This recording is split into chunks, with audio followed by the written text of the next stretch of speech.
La méthode secrète que Jésus n'a enseignée qu'aux élus pour créer des miracles. Elle a été censurée. Avant de commencer cette révélation qui va bouleverser tout ce que vous croyez savoir sur le christianisme, je vous demande une petite faveur. Si vous aimez les histoires inspirantes qui défient les versions officielles, si vous cherchez la vérité cachée derrière les dogmes religieux, alors cliquez sur le bouton s'abonner juste en dessous de cette vidéo. Pourquoi? Parce que le contenu que je partage sur cette chaîne ne se trouve nulle part ailleurs. Et croyez-moi, ce que vous allez découvrir aujourd'hui n'est que le début d'un voyage extraordinaire dans les mystères les plus profonds de l'existence humaine. Et si vous regardez cette vidéo sur votre téléphone portable, prenez une seconde pour appuyer sur le bouton « J'aime ». Cela aide énormément l'algorithme à faire découvrir cette vérité cachée à d'autres personnes qui, comme vous, cherchent des réponses authentiques. Allez-y, faites-le maintenant. Je vais attendre. Maintenant, dites-moi dans les commentaires de quel pays vous regardez cette vidéo et à quelle heure il est chez vous en ce moment précis. Je suis fasciné de voir cette communauté grandir à travers le monde entier. Des gens de toutes les cultures et tous les fuseaux horaires unis par la même quête de connaissances authentiques. Très bien. Vous êtes prêts? Alors accrochez-vous, car ce que vous allez entendre va fissurer les fondations même de ce qu'on vous a enseigné depuis l'enfance. Imaginez la scène. Nous sommes en l'an 325 après Jésus-Christ. Dans la ville de Nicée, située dans ce qui est aujourd'hui la Turquie, plus de 300 évêques se réunissent dans un palais impérial somptueux. L'empereur Constantin lui-même préside cette assemblée. Mais que se passe-t-il vraiment derrière ces portes closes? Pourquoi cet empereur romain, qui jusqu'à récemment adorait le dieu solaire Sol Invictus, convoque-t-il soudainement ce concile pour définir une fois pour toutes ce que doit être le christianisme? La réponse officielle que l'histoire nous donne est simple, trop simple. On nous dit qu'ils se sont réunis pour résoudre des disputes théologiques, pour établir la date de Pâques, pour créer un credo unifié. Mais est-ce vraiment toute la vérité? Ou y avait-il quelque chose de beaucoup plus sinistre en jeu? Voici ce qu'on ne vous dit pas dans les cours de catéchisme. À cette époque, il existait des centaines de textes différents circulant dans les communautés chrétiennes. Des centaines, des évangiles écrits par des disciples directs de Jésus, des lettres échangées entre les premiers suiveurs, des traités mystiques décrivant des enseignements secrets que Jésus aurait transmis en privé à ses apôtres les plus proches. Ces textes racontaient une histoire radicalement différente de celle que nous connaissons aujourd'hui. Alors, qu'est-ce qui s'est passé à Nicée? Un processus de sélection minutieux, méticuleux et franchement terrifiant. Les évêques, sous la direction de Constantin, ont choisi exactement 4 évangiles parmi cette vaste bibliothèque de textes sacrés. 4. Matthieu, Marc, Luc et Jean. Pourquoi ces 4-là spécifiquement? Parce qu'ils racontaient l'histoire d'une certaine manière, une manière qui nécessitait des prêtres comme intermédiaires entre Dieu et l'humanité, une manière qui établissait une hiérarchie ecclésiastique, une manière qui maintenait le pouvoir entre les mains de quelques élus institutionnels. Et tous les autres textes, écoutez bien ceci, ils ont été déclarés hérétiques, apocryphes, dangereux. Des ordres ont été émis pour les détruire, pour les brûler. Des bibliothèques entières ont été incendiées. Des moines copistes qui possédaient des copies de ces textes interdits ont été persécutés. Imaginez l'ampleur de cette destruction systématique de la connaissance. Pourquoi tant d'efforts pour effacer ces écrits de l'histoire? Avez-vous déjà entendu parler de l'évangile de Thomas? Non, ce n'est pas surprenant. Ce texte, découvert seulement en 1945 dans des jarres d'argile enterrées près du village égyptien de Nag Hammadi, contient 114 paroles attribuées directement à Jésus. Mais ce ne sont pas des paraboles douces et rassurantes. Ce sont des enseignements explosifs, révolutionnaires, qui mettent littéralement le pouvoir divin entre vos mains sans aucun intermédiaire. Écoutez cette déclaration qui apparaît dans l'évangile de Thomas. Jésus dit à ses disciples, « Le royaume est à l'intérieur de vous et il est à l'extérieur de vous. Quand vous vous connaîtrez vous-même, alors vous serez connus et vous saurez que vous êtes les fils du Père vivant. » Prenez un moment pour vraiment saisir la portée de ces mots. Jésus ne dit pas que vous devez aller à l'église pour trouver Dieu. Il ne dit pas que vous devez confesser vos péchés à un prêtre. Il ne dit pas que vous devez attendre la mort pour accéder au paradis. Il dit que le royaume de Dieu est déjà à l'intérieur de vous, maintenant, en ce moment même où vous écoutez ces mots. Il dit que lorsque vous vous connaissez vraiment vous-même, vous découvrez que vous êtes un fils ou une fille de Dieu avec exactement le même pouvoir créateur que le Père. Comprenez-vous pourquoi cet enseignement a été censuré? Imaginez un instant un christianisme basé sur cette vérité. Il n'y aurait pas besoin d'églises élaborées, pas besoin de dîmes obligatoires, pas besoin d'une classe sacerdotale qui monopolise l'accès au divin. Chaque être humain serait son propre temple, son propre prêtre, son propre canal direct vers la source divine. Mais il y a plus, beaucoup plus. L'évangile de Thomas continue avec des enseignements encore plus radicaux. Jésus dit « Si vous faites sortir ce qui est en vous, ce que vous ferez sortir vous sauvera. Si vous ne faites pas sortir ce qui est en vous, ce que vous ne ferez pas sortir vous détruira. » Qu'est-ce que cela signifie vraiment? Jésus parle ici du pouvoir créateur qui réside en chaque être humain. Il existe en vous une force, une énergie, une conscience créatrice qui demande à être exprimée. Si vous supprimez cette force, si vous vivez une vie de conformité passive, acceptant simplement ce que les autorités extérieures vous disent de penser et de croire, alors cette répression de votre pouvoir intérieur vous détruira de l'intérieur. Mais si vous libérez ce pouvoir, si vous reconnaissez votre nature divine et commencez à créer consciemment votre réalité, alors ce même pouvoir devient votre salut. C'est exactement le genre d'enseignement que les autorités religieuses du IVe siècle ne pouvaient pas permettre de circuler librement. Pourquoi? Parce que cela détruit complètement leur monopole sur le salut. Si chaque personne peut se sauver elle-même en reconnaissant et en activant son pouvoir divin intérieur, alors à quoi servent les prêtres? À quoi sert l'Église comme institution? Maintenant, penchons-nous sur un autre texte interdit qui révèle encore plus sur la méthode secrète de Jésus. L'évangile de Marie-Madeleine. Oui, Marie-Madeleine a écrit un évangile. Ou plutôt, ses disciples ont transcrit ses enseignements après qu'elle ait reçu des révélations directes de Jésus ressuscité. Mais bien sûr, vous n'en avez jamais entendu parler dans les sermons dominicaux, n'est-ce pas? Dans cet évangile fascinant, nous découvrons que Jésus avait enseigné à Marie-Madeleine des connaissances mystiques profondes que même les apôtres masculins ne possédaient pas. Quand elle partage ses enseignements avec Pierre et les autres après la résurrection, Pierre devient furieux. Il refuse de croire qu'une femme puisse avoir reçu des révélations plus profondes que lui. Cette dynamique révèle quelque chose de crucial sur la nature de la connaissance secrète de Jésus. Elle n'était pas donnée selon le statut social ou le genre, mais selon la capacité spirituelle et la réceptivité de l'âme. Qu'enseignait exactement Marie-Madeleine qu'elle avait appris de Jésus? Elle parlait de la nature de la vision intérieure, de la façon dont l'âme peut s'élever à travers différents niveaux de conscience pour atteindre le repos ultime dans l'union avec le divin. Elle décrivait des pratiques méditatives spécifiques. Elle expliquait comment transcender les attachements du monde matériel. Elle révélait les secrets de la vision prophétique et de la création consciente de la réalité. Mais voici où cela devient vraiment intéressant. Dans plusieurs textes gnostiques découverts à Nag Hammadi, il existe des références répétées à des enseignements secrets que Jésus n'a transmis qu'à un cercle intérieur de disciples. Pourquoi des enseignements secrets? Pourquoi ne pas simplement prêcher ouvertement à tout le monde? La réponse nous ramène à un principe fondamental de toutes les traditions ésotériques à travers l'histoire humaine. La connaissance puissante nécessite une préparation. Donner du pouvoir de manifestation à quelqu'un dont l'ego n'est pas purifié, quelqu'un qui n'a pas encore transcendé les désirs égoïstes et les peurs primitives, c'est dangereux. Cette personne utilisera le pouvoir pour la gratification personnelle, pour dominer les autres, pour satisfaire des désirs qui ne font qu'engendrer plus de souffrance. Jésus était parfaitement conscient de ce danger. C'est pourquoi il parlait souvent en paraboles aux foules.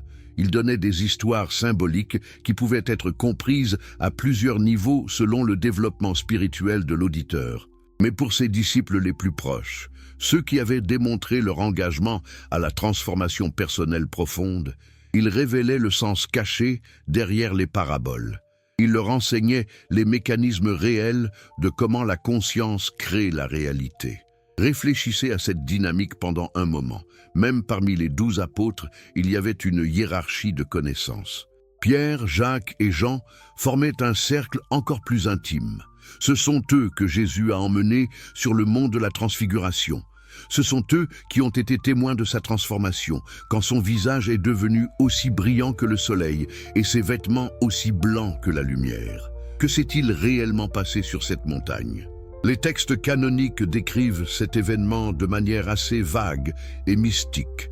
Mais si nous examinons cela à travers le prisme des enseignements ésotériques, nous commençons à comprendre quelque chose de profond. Jésus démontrait à ses 3 disciples sa vraie nature. Il leur montrait que le corps physique n'est pas une limite fixe et immuable, mais plutôt une manifestation de la conscience qui peut être transformée, transfigurée, élevée en fréquence vibratoire. Imaginez être Pierre, Jacques ou Jean en ce moment. Vous voyez votre maître, cet homme que vous avez suivi pendant des années, soudainement rayonner de lumière pure. Son apparence physique change devant vos yeux. Et puis, pour rendre les choses encore plus impossibles, Moïse et Élie apparaissent et commencent à converser avec lui. Qu'est-ce que cela vous enseignerait sur la nature de la réalité? Cela vous enseignerait que la réalité physique que nous percevons avec nos 5 sens n'est pas la réalité ultime. C'est une couche, un niveau d'existence, mais il existe d'autres dimensions, d'autres fréquences de réalité où les lois physiques que nous considérons comme absolues ne s'applique plus. Jésus avait maîtrisé la capacité de naviguer entre ces dimensions. C'était une partie cruciale de sa méthode secrète. Maintenant, avançons un peu dans le temps. Après la résurrection, Jésus passe 40 jours à apparaître sporadiquement à ses disciples. 40 jours. Ce nombre n'est pas aléatoire. Dans la symbolique mystique, 40 représente une période complète de transformation et de purification. Moïse a passé 40 jours sur le mont Sinaï. Jésus lui-même a jeûné 40 jours dans le désert avant de commencer son ministère. Alors que faisait Jésus pendant ces 40 jours post-résurrection? Les textes canoniques disent simplement qu'il enseignait sur le royaume de Dieu, mais les textes gnostiques sont beaucoup plus spécifiques. Ils décrivent comment Jésus transmettait des enseignements ésotériques profonds pendant cette période. Des enseignements sur la nature de la conscience, sur les mécanismes de la création, sur comment accéder au pouvoir divin qui dorment en chaque être humain. Un texte particulièrement fascinant est la Pistis Sophia, un dialogue entre Jésus ressuscité et ses disciples où il révèle des mystères cosmiques complexes. Dans ce texte, Jésus explique différents niveaux ou sphères de réalité, comment l'âme peut s'élever à travers ces sphères et quelles invocations ou formules sacrées utiliser à chaque étape. C'est essentiellement un manuel pratique pour la transformation spirituelle et l'ascension de la conscience. Mais voici le problème.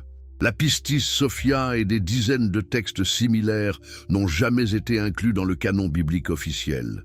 Ils ont été délibérément exclus. Pourquoi? Parce qu'ils donnent trop de pouvoir à l'individu. Ils suggèrent que vous n'avez pas besoin d'un prêtre pour médiatiser votre relation avec Dieu. Ils enseignent que vous pouvez accéder directement au royaume divin par vous-même si vous connaissez les techniques appropriées. Pensez-y. L'Église catholique a maintenu pendant des siècles un monopole strict sur l'interprétation biblique. Les gens ordinaires n'étaient même pas autorisés à lire la Bible dans leur propre langue. Pourquoi? Parce que si vous lisez et interprétez les textes sacrés par vous-même, vous pourriez arriver à des conclusions différentes de celles que l'Église veut que vous ayez. Vous pourriez commencer à poser des questions dangereuses. Vous pourriez commencer à reconnaître votre propre pouvoir divin. Ce contrôle de l'information n'était pas accidentel.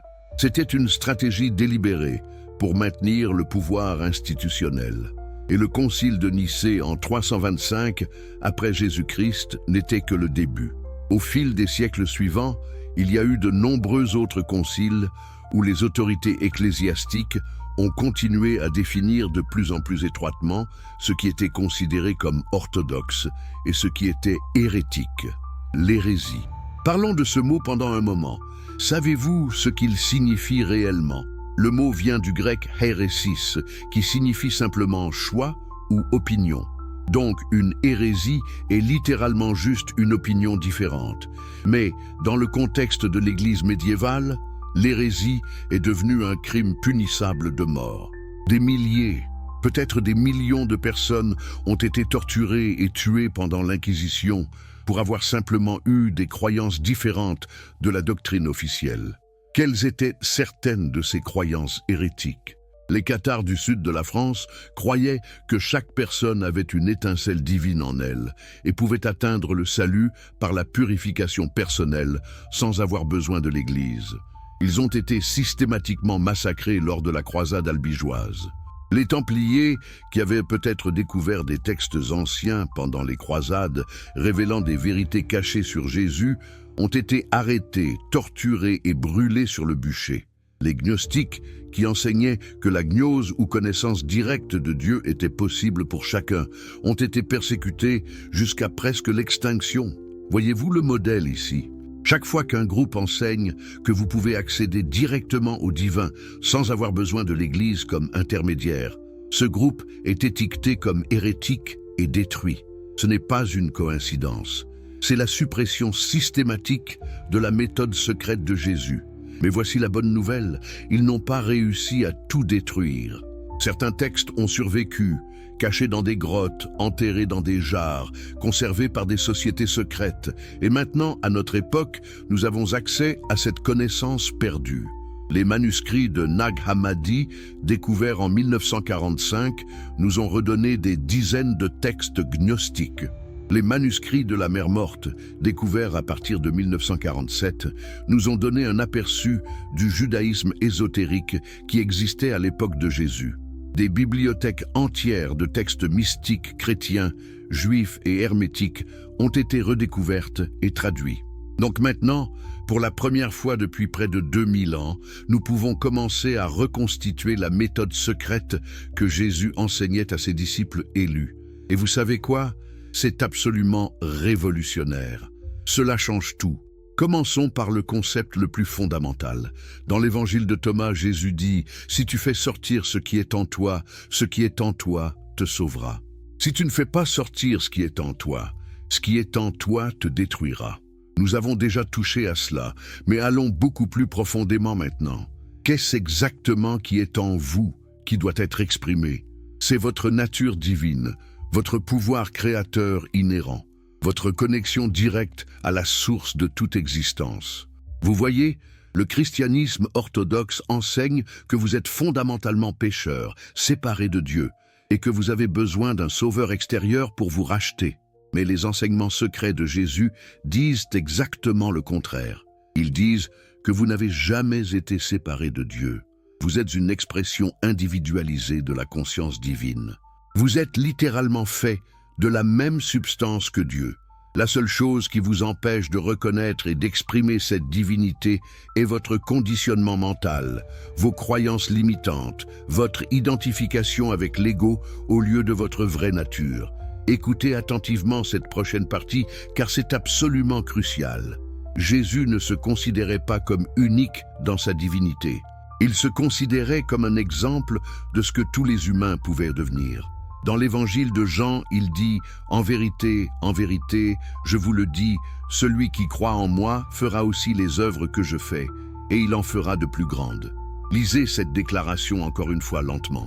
Jésus dit que vous pouvez faire les mêmes œuvres que lui, les mêmes miracles, les mêmes guérisons, la même transformation de la matière, et même plus grande. Comment est-ce possible? C'est possible parce que le pouvoir ne venait pas de Jésus en tant que personne unique et spéciale. Le pouvoir venait de sa connexion consciente avec la source divine, une connexion que chaque être humain possède mais que la plupart ne reconnaissent pas. Jésus était un maître éveillé qui avait atteint ce que les bouddhistes appellent l'illumination, ce que les hindous appellent la réalisation de Brahman, ce que les soufis appellent l'union avec Allah. Différentes traditions, différents noms, mais la même réalité fondamentale. C'est l'état de conscience où vous reconnaissez que vous et le divin êtes un, où la distinction entre créateur et création s'effondre, où vous réalisez que vous êtes littéralement la présence divine incarnée dans un corps humain. Et voici le secret. Une fois que vous atteignez cet état de conscience, même momentanément, les lois de la physique ordinaire ne s'appliquent plus de la même manière. Pourquoi? Parce que la physique elle-même émerge de la conscience. La matière est de l'énergie condensée et l'énergie est de la conscience cristallisée. Quand vous changez votre niveau de conscience, vous changez littéralement la réalité physique autour de vous. C'est exactement ce que Jésus faisait quand il accomplissait des miracles. Il n'invoquait pas un Dieu extérieur pour intervenir et changer la réalité. Il accédait à sa propre nature divine et utilisait le pouvoir créateur de la conscience pour transformer la matière. Et il essayait désespérément d'enseigner à ses disciples qu'ils pouvaient faire la même chose. Mais voici le défi. Pour accéder à ce pouvoir, vous devez d'abord transcender votre identification avec l'ego. Vous devez arrêter de vous considérer comme une personne séparée et limitée. Vous devez vous élever au-delà des peurs, des désirs égoïstes, des jugements et toutes les autres distorsions mentales qui voilent votre vraie nature. C'est pourquoi Jésus insistait tellement sur l'amour, le pardon, l'humilité et le service. Ce ne sont pas simplement des valeurs morales gentilles, ce sont des pratiques de purification de l'ego. Quand vous aimez vraiment les autres, vous transcendez la séparation. Quand vous pardonnez, vous libérez les attachements au passé. Quand vous servez avec humilité, vous dissolvez l'arrogance de l'ego. Toutes ces pratiques vous préparent à recevoir la connaissance secrète. Et quelle est cette connaissance secrète? C'est une série de techniques spécifiques, de pratiques ésotériques, de méthodes mystiques pour éveiller et diriger consciemment le pouvoir créateur qui réside en vous. Jésus n'enseignait pas simplement la philosophie ou la théologie. Il enseignait une technologie de conscience, un système pratique pour transformer votre expérience de la réalité. Regardons maintenant plus spécifiquement ce que ces techniques impliquaient. Le premier principe fondamental est celui de la conscience créatrice. Dans la tradition hermétique, qui influençait fortement le judaïsme ésotérique de l'époque de Jésus, il y a un axiome célèbre. Tout est mental. L'univers est une création mentale. Qu'est-ce que cela signifie concrètement? Cela signifie que la réalité physique que vous percevez n'est pas une chose solide et objective existant indépendamment de votre conscience. C'est une projection, une manifestation, une condensation de la conscience elle-même.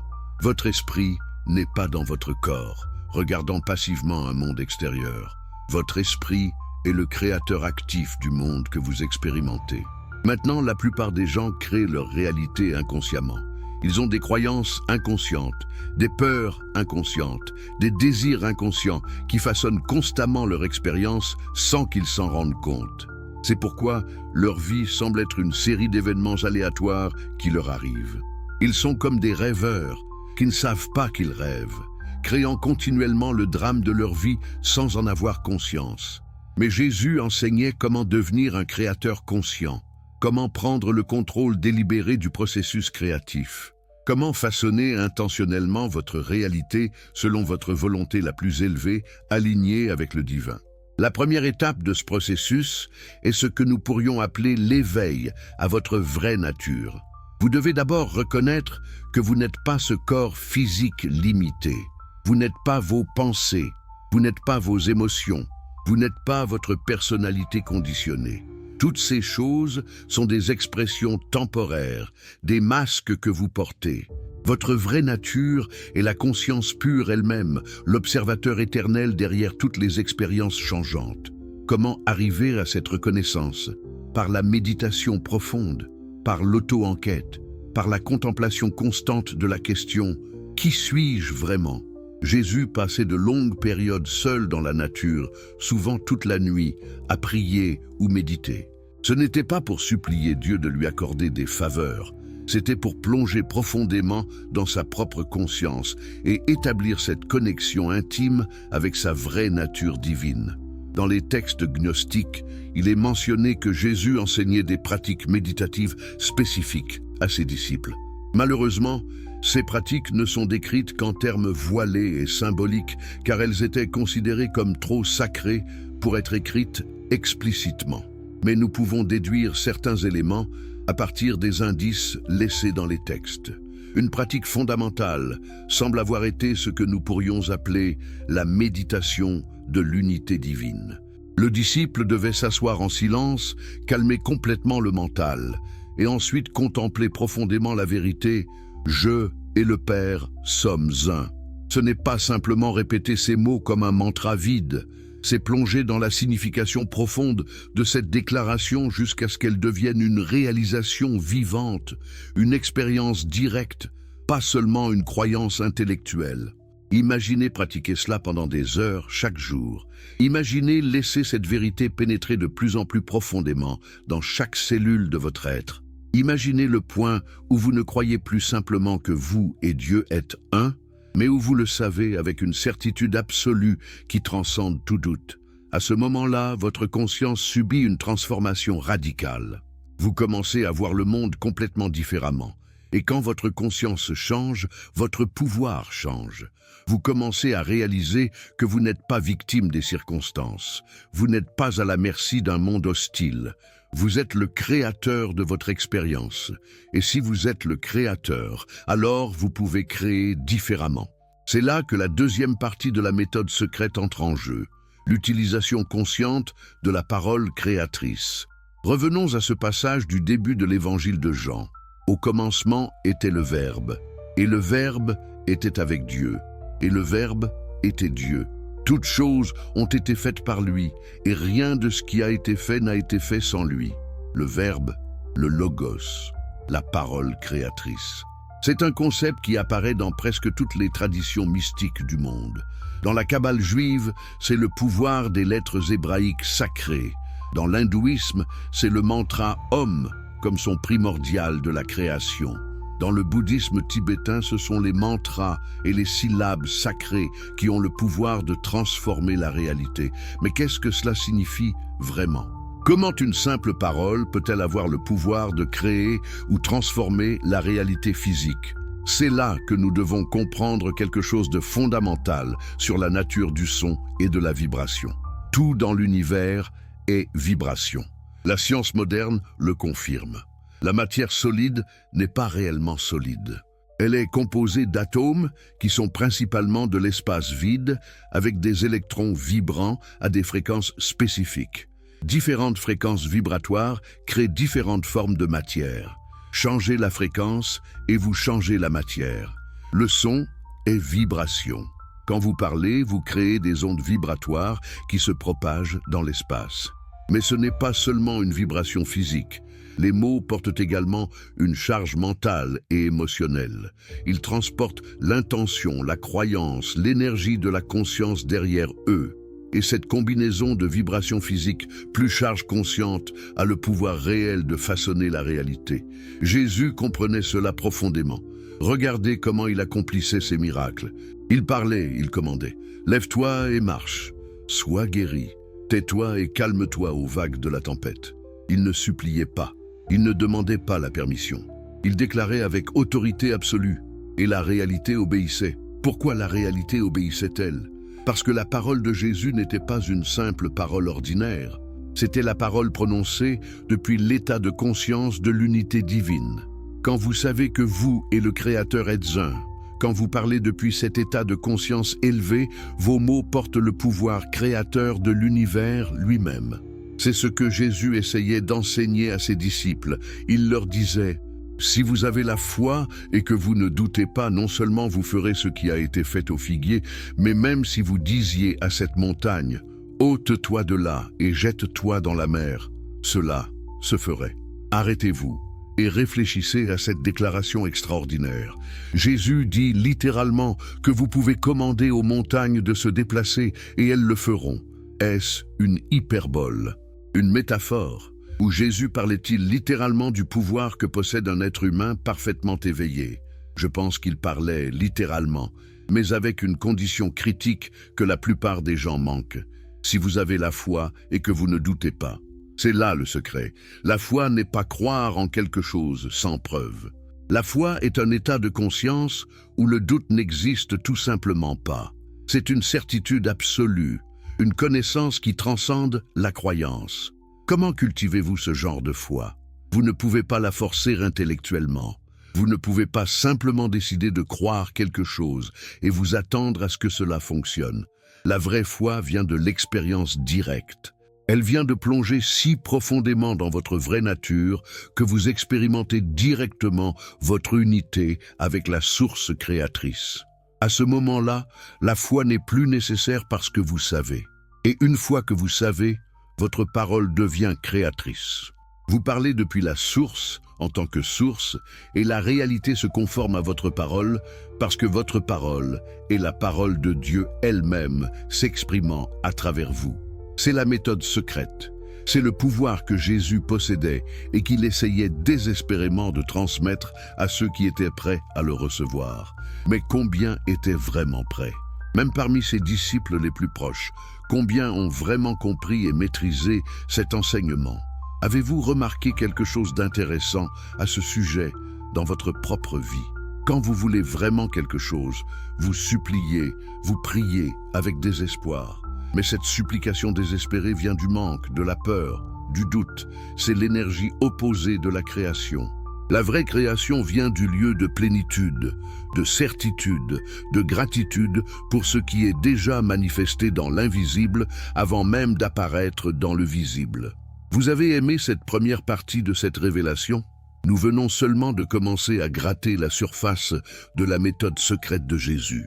Dans les prochaines parties, nous allons plonger encore plus profondément dans les techniques spécifiques qu'il enseignait, les pratiques mystiques qui étaient réservées uniquement aux initiés les plus engagés. Si vous ne voulez pas manquer la suite, abonnez-vous maintenant. Et dites-moi dans les commentaires, qu'est-ce qui vous a le plus surpris dans cette révélation jusqu'à présent? Si vous venez de nous rejoindre, bienvenue dans cette exploration des vérités cachées du christianisme. Avant d'aller plus loin dans cette révélation qui va complètement bouleverser votre compréhension de la spiritualité, je vous demande une faveur. Si vous appréciez ce type de contenu qui va au-delà des versions officielles et qui cherche la vérité authentique derrière les dogmes, cliquez sur le bouton s'abonner maintenant. Pourquoi? Parce que nous allons explorer des territoires que personne d'autre n'ose aborder et vous ne voudrez pas manquer ce qui vient ensuite. Et si vous regardez sur votre téléphone portable, prenez juste une seconde pour appuyer sur le pouce levé. Cela aide vraiment l'algorithme à partager cette connaissance avec d'autres chercheurs de vérité comme vous. Faites-le maintenant, je vous en serai reconnaissant. Dites-moi aussi dans les commentaires de quel pays vous nous écoutez et quelle heure il est chez vous en ce moment. J'adore voir cette communauté mondiale se former autour de ces révélations. Très bien. Vous êtes prêts à plonger encore plus profondément dans le mystère? Alors accrochez-vous, car ce que vous allez découvrir maintenant va au cœur même de la méthode secrète que Jésus gardait pour ses disciples les plus avancés. Revenons à un moment crucial dans la vie de Jésus. 40 jours dans le désert. Pas de nourriture, pas d'eau, ou très peu, complètement seul dans un environnement hostile. Pourquoi? Pourquoi Jésus, juste avant de commencer son ministère public, a-t-il ressenti le besoin de s'isoler si radicalement? La réponse officielle que l'Église donne est qu'il jeûnait et priait pour se préparer spirituellement. Mais c'est une explication terriblement superficielle qui rate complètement ce qui se passait réellement. Jésus n'était pas en train de supplier Dieu de le fortifier. Il était en train de subir une transformation profonde de sa conscience. Il utilisait le jeûne prolongé comme technologie spirituelle pour accéder à des états de conscience altérés où les portes de la perception s'ouvrent complètement. Comprenez-vous ce qui arrive au cerveau humain après plusieurs jours sans nourriture? Votre corps entre dans un état métabolique appelé cétose. Vos cellules commencent à brûler les graisses au lieu du glucose, produisant des corps cétoniques qui traversent la barrière hémato-encéphalique et affectent directement le fonctionnement de votre cerveau. De nombreux mystiques à travers l'histoire ont découvert que cet état biochimique facilite des expériences spirituelles profondes. Mais il y a plus. Après plusieurs jours de jeûne, votre corps commence à produire des endorphines naturelles. Votre perception change. Les couleurs deviennent plus vives. les sons plus nets. Votre conscience se détache progressivement de l'identification habituelle avec le corps physique. Vous commencez à expérimenter directement que vous n'êtes pas ce corps, que vous êtes quelque chose de beaucoup plus vaste. Maintenant, imaginez maintenir cet état pendant 40 jours. 40 jours de conscience altérée continue. 40 jours où le voile entre le monde physique et les dimensions spirituelles devient de plus en plus mince. Qu'est-ce qui devient possible dans cet état? Les textes bibliques nous disent que Satan est venu tenter Jésus pendant cette période. Mais réfléchissez à cela plus profondément. Satan, le diable, est-il vraiment une entité externe venue pour tester Jésus? Ou est-ce une représentation symbolique de quelque chose qui se passait dans la conscience de Jésus lui-même? Dans les états altérés de conscience, induits par le jeûne prolongé, toutes vos ombres psychologiques remontent à la surface. Tous vos désirs refoulés, toutes vos peurs cachées, tous les aspects non intégrés de votre psyché émergent et demandent à être confrontés. C'est un processus de purification intense et souvent terrifiant. Vous devez faire face à vos démons intérieurs, les regarder directement et les transcender. Les 3 tentations que Satan présente à Jésus sont profondément révélatrices. Premièrement, transformer les pierres en pain. Qu'est-ce que cela représente vraiment? C'est la tentation d'utiliser le pouvoir spirituel pour la gratification physique immédiate. Jésus venait de découvrir qu'il avait accès à des pouvoirs extraordinaires de manifestation. N'était-il pas tenté d'utiliser ce pouvoir pour soulager sa propre faim? Mais Jésus refuse en disant « L'homme ne vit pas seulement de pain, mais de toute parole qui sort de la bouche de Dieu. » Il reconnaît que la vraie nourriture est spirituelle, que maintenir l'alignement avec le divin est plus important que le confort physique. C'est une leçon cruciale pour quiconque cherche à développer des pouvoirs spirituels. Si vous utilisez le pouvoir pour l'ego, vous le perdez. La deuxième tentation est de se jeter du haut du temple pour que les anges le sauvent. Qu'est-ce que cela symbolise? C'est la tentation de l'orgueil spirituel, le désir de prouver publiquement son pouvoir, de chercher la validation externe. Jésus refuse à nouveau, comprenant que chercher à impressionner les autres corrompt le pouvoir spirituel authentique. La troisième tentation est la plus révélatrice. Satan montre à Jésus tous les royaumes du monde et offre de les lui donner en échange de son adoration. C'est la tentation ultime du pouvoir mondain, de la domination, du contrôle. Et encore une fois, Jésus refuse catégoriquement. Ces 40 jours dans le désert étaient une initiation. Jésus testait et purifiait sa propre conscience, s'assurant qu'il pouvait porter le pouvoir divin sans être corrompu par l'ego. C'est seulement après avoir passé ce test qu'il était prêt à commencer son ministère public. Mais voici quelque chose de fascinant que la plupart des gens ne réalisent pas. Cette pratique du jeûne mystique n'était pas unique à Jésus. C'était une tradition établie dans le judaïsme ésotérique de son époque. Moïse a jeûné 40 jours sur le mont Sinaï avant de recevoir les 10 commandements. Élie a jeûné 40 jours avant sa rencontre avec Dieu au mont Horeb. Le prophète Daniel pratiquait des jeûnes réguliers et décrivait des visions extraordinaires qu'il recevait pendant ces périodes. Il existait à l'époque de Jésus plusieurs groupes juifs qui pratiquaient ces disciplines mystiques intensives. Les Esséniens, par exemple, étaient une communauté ascétique qui vivait dans le désert près de la mer Morte. Ils jeûnaient régulièrement, pratiquaient la méditation, étudiaient des textes mystiques et cherchaient l'illumination spirituelle directe. Certains chercheurs pensent que Jésus a peut-être passé du temps avec les Esséniens avant de commencer son ministère. Les manuscrits de la mer Morte, découverts dans les grottes de Qumran, où les Esséniens vivaient, révèlent une tradition de judaïsme mystique profondément ésotérique. Ces textes parlent d'anges, de visions, de voyages dans les cieux, de connaissances secrètes réservées aux initiés. Est-il possible que Jésus ait été formé dans ces traditions ésotériques avant d'émerger comme enseignant public? Les évangiles canoniques sont étrangement silencieux sur les années de la vie de Jésus entre son enfance et le début de son ministère à environ 30 ans. Où était-il? Que faisait-il? Pourquoi ce silence mystérieux sur presque 3 décennies de sa vie? Il existe de nombreuses théories. Certains suggèrent qu'il voyageait en Inde ou en Égypte, étudiant avec des maîtres spirituels orientaux.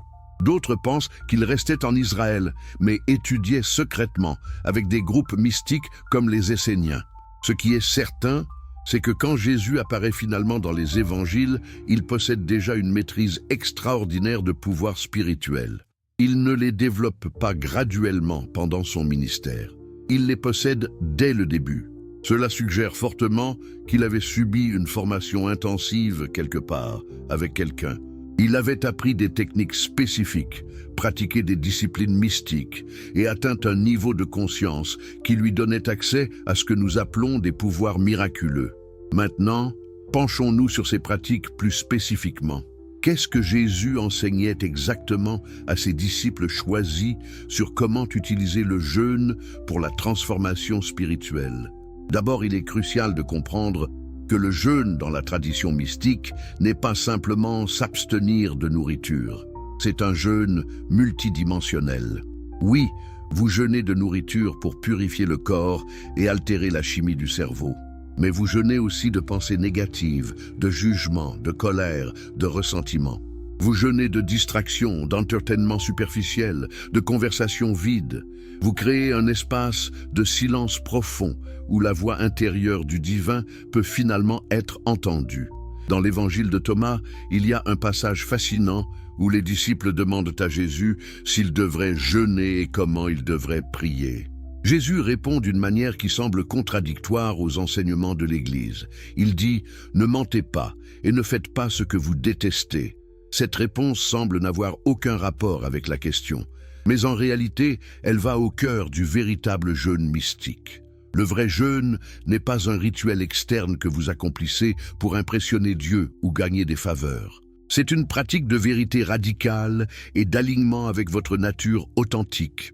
Quand Jésus dit « ne mentez pas », il ne parle pas seulement de vérité verbale. Il parle de vivre en vérité absolue avec vous-même, de ne plus vous mentir sur qui vous êtes vraiment. Et ne faites pas ce que vous détestez est une instruction pour arrêter de vivre en contradiction avec votre âme. Combien de personnes vivent des vies qu'elles détestent, faisant des choses qu'elles ne veulent pas faire, par peur, par obligation sociale, par conditionnement. Ce type de vie fracture votre être. Le jeûne mystique authentique est un processus de réintégration, de devenir entier à nouveau. Mais il y a aussi des techniques très spécifiques de jeûne que Jésus enseignait. Une pratique qu'on trouve mentionnée de manière voilée dans plusieurs textes apocryphes est le jeûne de parole, combiné avec la contemplation continue du divin. Le pratiquant devait s'abstenir de nourriture et aussi maintenir un silence complet pendant plusieurs jours, tout en gardant son attention focalisée sans interruption sur la présence divine. Imaginez faire cela. Pas de nourriture, pas de conversation, pas de distraction, juste vous et votre conscience intérieure, plongeant de plus en plus profondément dans le silence. Que se passe-t-il dans cet état? Le bavardage mental constant qui occupe normalement votre attention commence à se calmer. Les couches superficielles de la personnalité commencent à se dissoudre.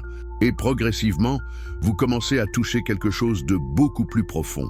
Une présence, une conscience vaste et lumineuse qui était toujours là, mais que vous ne pouviez pas percevoir à cause du bruit. C'est dans cet état de silence profond que les vraies révélations arrivent. Pas des pensées intellectuelles sur Dieu, mais une expérience directe, viscérale, impossible à nier de votre propre nature divine. Vous réalisez avec une certitude absolue que vous n'êtes pas séparé de Dieu. Vous êtes une expression de Dieu. Vous êtes Dieu se connaissant lui-même à travers cette forme particulière. Cette réalisation change tout. Une fois que vous l'avez expérimenté, vous ne pouvez plus retourner à l'ignorance.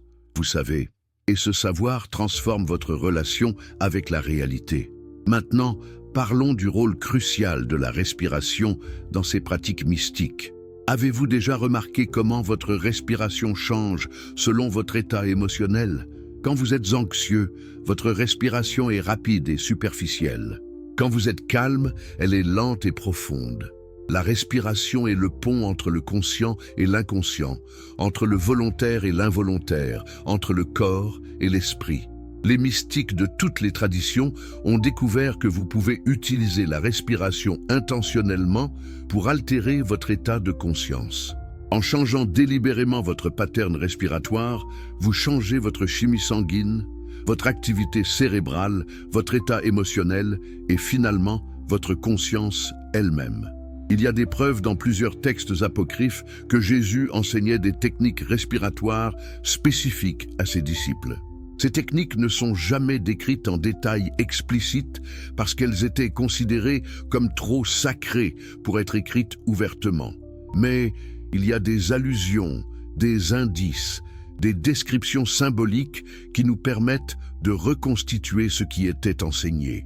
Une technique qui apparaît dans la tradition mystique juive de cette époque et que Jésus connaissait presque certainement, implique la synchronisation de la respiration avec la répétition silencieuse du nom sacré de Dieu. Dans la Kabbale, le nom de Dieu YHVH, Yahweh, est appelé le tétragramme. Les mystiques juifs découvrirent que ce nom, quand décomposé en ses sons constitutifs, correspond au son même de la respiration. Inspirez et écoutez le son, c'est Ya. Expirez et écoutez, c'est We, Yahweh. Le nom de Dieu est littéralement le son de la respiration. Cela signifie que chaque fois que vous respirez, vous prononcez le nom divin. Vous êtes constamment en prière, en connexion avec le sacré, même sans le savoir. Mais quand vous devenez conscient de cela, quand vous respirez intentionnellement en écoutant le nom sacré dans chaque inspiration et expiration, quelque chose de profond commence à se produire. Votre respiration devient une méditation continue. Vous vous rappelez constamment de votre connexion divine. Et progressivement, cette conscience transforme votre état d'être.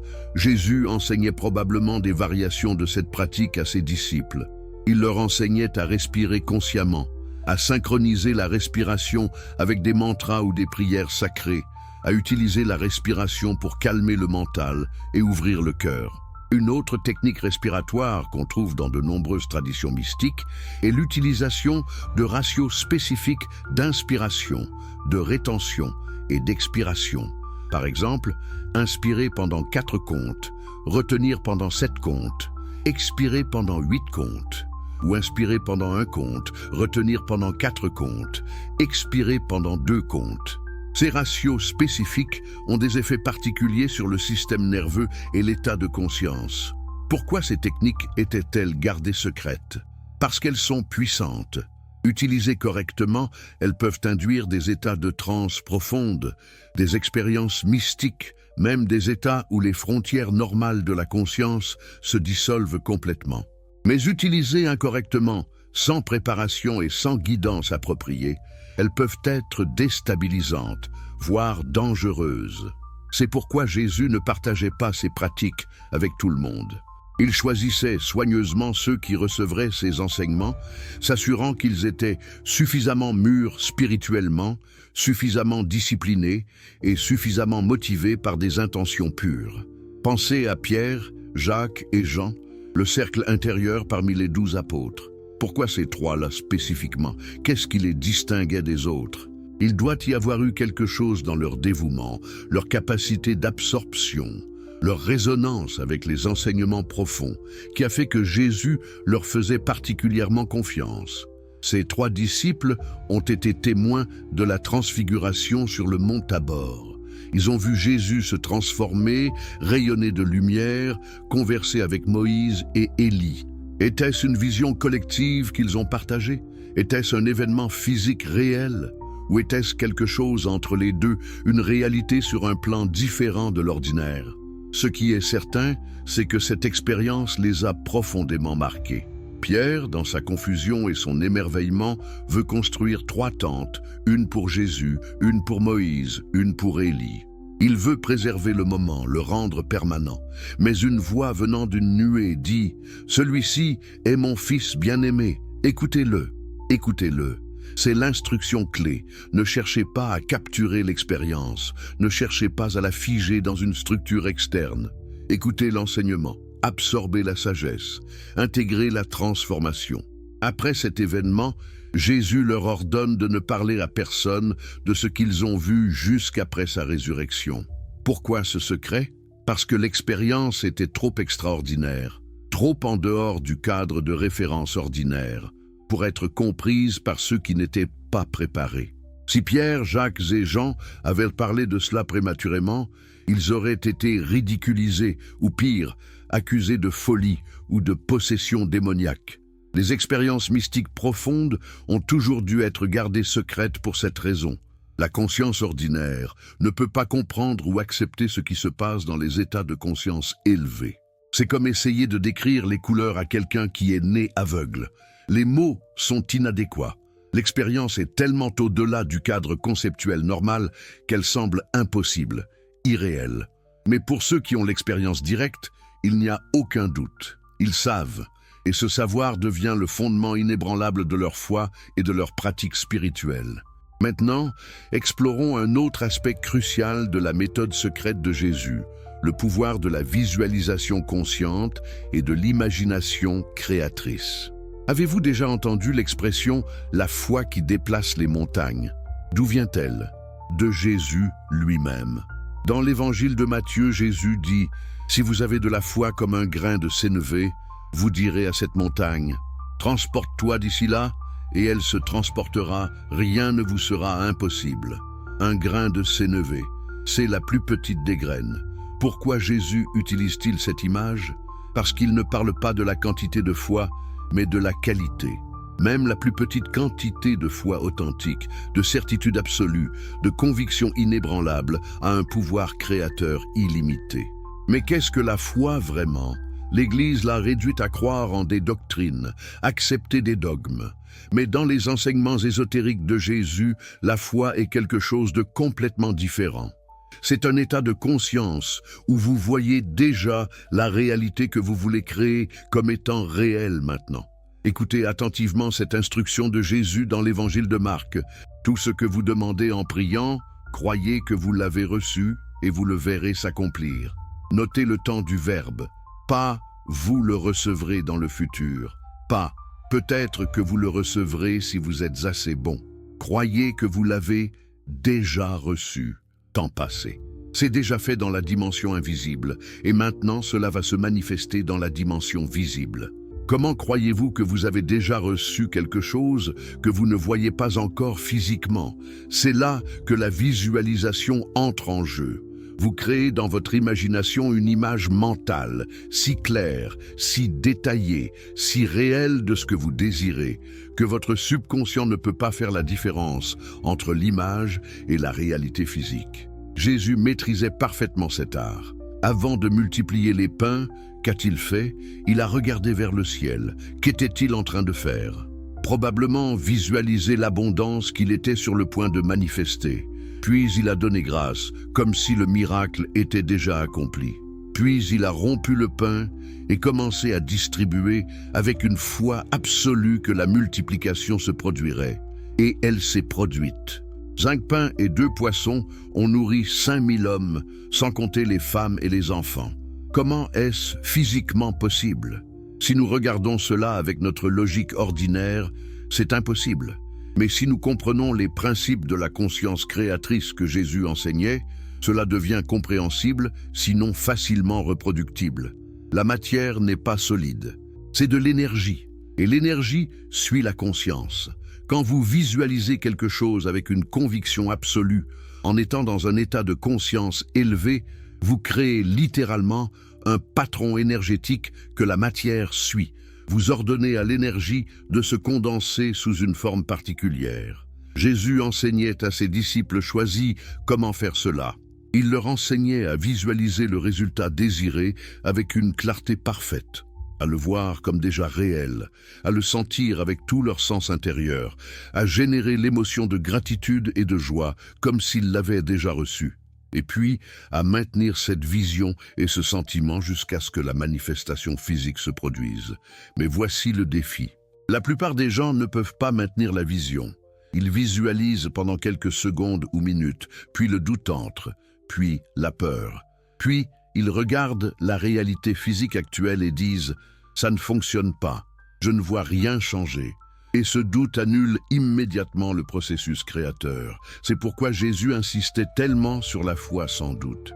Le doute est le poison qui tue la création. Le doute dit « Ce que je vois avec mes yeux physiques est plus réel que ce que je vois avec mon œil intérieur. » Mais c'est exactement l'inverse. Ce que vous voyez avec votre œil intérieur, votre imagination créatrice, est plus réel parce que c'est là que la création commence. Le monde physique est juste le reflet, l'effet, la manifestation de ce qui se passe d'abord dans la conscience. Jésus vivait constamment depuis cette réalité inversée. Pour lui, le monde spirituel était le monde réel et le monde physique était l'ombre. C'est pourquoi il pouvait accomplir des miracles si facilement. Il ne luttait pas contre la réalité physique. Il opérait depuis un niveau de conscience plus fondamental, où la création se produit d'abord. Maintenant, parlons d'une pratique spécifique que Jésus semble avoir enseignée, basée sur des références dans plusieurs textes apocryphes. C'est ce qu'on pourrait appeler la construction d'un temple intérieur ou d'un palais sacré dans l'imagination. L'idée est la suivante. Vous créez dans votre imagination, avec autant de détails sensoriels que possible, un espace sacré parfait. Ce pourrait être un temple magnifique, un jardin paradisiaque, un palais de lumière, peu importe ce qui résonne avec vous. Mais vous le construisez minutieusement dans votre esprit, ajoutant des détails jour après jour, jusqu'à ce qu'il devienne aussi réel pour vous que n'importe quel lieu physique. Ce temple intérieur devient alors votre lieu de rencontre avec le divin. Chaque fois que vous méditez, vous entrez dans ce temple, vous vous asseyez dans ce lieu sacré, et c'est là que vous faites votre travail créateur. C'est là que vous visualisez vos désirs comme déjà manifestés. C'est là que vous rencontrez votre sagesse supérieure, votre soi divin. Pourquoi est-ce si puissant? Parce que vous créez un point d'ancrage dans votre conscience. Votre subconscient commence à associer ce temple intérieur avec un état de conscience élevé. Chaque fois que vous y entrez, vous élevez automatiquement votre fréquence vibratoire. C'est comme avoir un bouton que vous pouvez pousser pour instantanément accéder à votre pouvoir créateur. Jésus parlait du royaume des cieux comme étant à l'intérieur de vous. Peut-être enseignait-il littéralement cette pratique de construire un royaume intérieur, un espace sacré dans la conscience où vous pouvez vous connecter directement avec le divin et créer depuis ce lieu d'union. Il y a aussi des références dans la littérature mystique juive de cette période à une pratique appelée le voyage du char, basée sur la vision d'Ézéchiel du char divin. Les pratiquants méditaient profondément et visualisaient un voyage à travers plusieurs palais célestes, passant des gardiens angéliques à chaque porte, jusqu'à atteindre finalement le trône divin lui-même. Ce n'était pas considéré comme une simple fantaisie ou imagination, c'était compris comme un voyage réel à travers des dimensions spirituelles de réalité. Le pratiquant utilisait la visualisation comme véhicule pour élever sa conscience à des niveaux de plus en plus élevés, jusqu'à expérimenter l'union directe avec Dieu. Est-il possible que Jésus pratiquait et enseignait une forme de ce voyage mystique? Quand il passait des nuits entières en prière sur les montagnes, était-il simplement en train de parler à Dieu? Ou voyageait-il à travers des dimensions de conscience, explorant les royaumes spirituels, recevant des enseignements directement de sources divines? Les évangiles nous disent qu'après ces longues sessions de prière, Jésus revenait souvent avec une clarté renouvelée sur ce qu'il devait faire ensuite. Il prenait des décisions importantes après ces périodes. C'était comme s'il consultait une sagesse supérieure et recevait des directives. Mais la vérité est probablement que Jésus accédait à sa propre sagesse supérieure, son soi divin, qui est un avec la source. Il n'y a pas vraiment de séparation entre votre sagesse la plus élevée et la sagesse divine universelle. Quand vous vous élevez suffisamment en conscience, vous découvrez que votre vrai soi est identique au soi cosmique. Vous et Dieu êtes un. C'est la réalisation ultime que toutes les pratiques mystiques visent. Pas une unité conceptuelle ou théorique, mais une expérience directe, vivante, où la séparation disparaît complètement et vous vous connaissez comme étant la conscience divine elle-même se manifestant sous cette forme particulière. Jésus avait atteint cette réalisation de manière stable et permanente. C'est pourquoi il pouvait dire « Je et le Père sommes un », sans aucune arrogance. Ce n'était pas une déclaration d'ego, C'était une simple déclaration de la vérité qu'il connaissait expérientiellement. Et il voulait désespérément que ses disciples atteignent la même réalisation. C'est pourquoi il leur disait « Vous ferez les œuvres que je fais, et vous en ferez de plus grandes ». Il ne se considérait pas comme spécial ou unique. Il se voyait comme un pionnier montrant le chemin, un enseignant démontrant ce qui est possible pour tous les êtres humains. Mais combien ont vraiment compris ce qu'il enseignait? Même parmi les 12, combien ont réellement maîtrisé les pratiques et atteint le même niveau de conscience? C'est une question troublante. Il semble que même ses disciples les plus proches luttaient pour vraiment saisir la profondeur de ce qu'il partageait. Pierre, le rocher sur lequel Jésus devait construire son église, nie Jésus 3 fois lors de l'arrestation. Judas le trahit pour 30 pièces d'argent. Thomas doute de la résurrection jusqu'à ce qu'il puisse toucher les plaies. Les disciples se disputent constamment sur qui est le plus grand parmi eux. Ils n'ont clairement pas transcendé leur ego, même après des années avec Jésus. Cela suggère quelque chose d'important. La transformation spirituelle profonde prend du temps. Ce n'est pas quelque chose qui arrive instantanément. Même avec le meilleur enseignant du monde, vous devez faire le travail vous-même. Vous devez pratiquer les techniques. Vous devez confronter votre ego. Vous devez purifier votre conscience. Et ce processus est graduel, avec des hauts et des bas, des avancées et des reculs. Jésus le comprenait. C'est pourquoi il était si patient avec ses disciples malgré leurs échecs répétés. Il savait qu'ils étaient sur un chemin de croissance qui continuerait bien au-delà de sa présence physique avec eux. Et en effet, si nous regardons ce qui est arrivé après la résurrection et l'ascension, nous voyons une transformation radicale chez les disciples. Pierre, qui avait nié Jésus par peur, devient soudainement audacieux, prêchant ouvertement et affrontant les autorités sans crainte. Les autres disciples se dispersent à travers le monde connu, répandant les enseignements avec un courage et une conviction extraordinaires, beaucoup d'entre eux allant jusqu'au martyre plutôt que de renier leur foi. Qu'est-ce qui a causé cette transformation? La résurrection les a convaincus que Jésus était vraiment le Messie, vraiment divin. Mais il y a plus. Il semble que dans les 40 jours entre la résurrection et l'ascension, Jésus leur a donné des enseignements intensifs finals, transmettant tout ce qu'ils n'avaient pas pu enseigner auparavant. Les textes gnostiques décrivent cette période comme celle où Jésus a révélé les mystères les plus profonds, les secrets les plus sacrés. Et puis, lors de la Pentecôte, 50 jours après Pâques, quelque chose d'extraordinaire s'est produit. Les disciples étaient réunis ensemble quand soudainement, il y eut un bruit comme un vent violent, et des langues de feu sont apparues sur chacun d'eux. Ils ont commencé à parler en langue, dans des langues qu'ils ne connaissaient pas. Ils ont été remplis de l'Esprit Saint. Qu'est-ce que cela signifie vraiment? Si nous écartons l'interprétation surnaturelle littérale pour un moment et regardons cela du point de vue de la conscience, que se passait-il? Les disciples ont eu une expérience collective d'éveil spirituel. Peut-être que toute la préparation qu'ils avaient reçue de Jésus, toutes les pratiques qu'ils avaient faites, ont finalement porté leurs fruits en un moment d'illumination collective. Le feu est un symbole universel de transformation et de purification. Les langues de feu représentent peut-être l'activation de leurs centres énergétiques supérieurs, ce que les traditions orientales appellent les chakras. Parler en langue pourrait représenter un état de conscience extatique où la pensée rationnelle ordinaire est transcendée.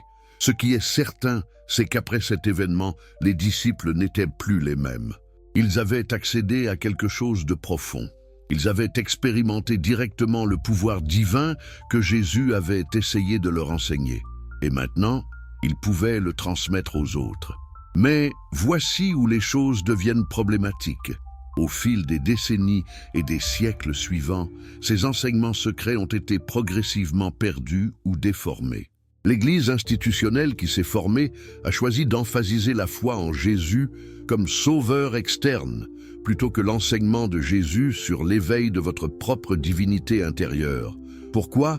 Parce qu'une Église basée sur le pouvoir personnel de chaque individu n'a pas besoin d'autorités ecclésiastiques. Elle n'a pas besoin de prêtres médiateurs. Elle n'a pas besoin de hiérarchie complexe. Elle ne génère pas de revenus massifs à travers les dîmes et les ventes d'indulgences. Elle ne contrôle pas les masses à travers la peur de l'enfer et la promesse du paradis après la mort. Mais une église qui enseigne que vous êtes fondamentalement pécheur, que vous ne pouvez pas vous sauver vous-même, que vous avez absolument besoin de l'église pour médiatiser votre relation avec Dieu, cette église-là peut construire des cathédrales, accumuler d'immenses richesses et exercer un pouvoir politique énorme. C'est exactement ce qui s'est passé.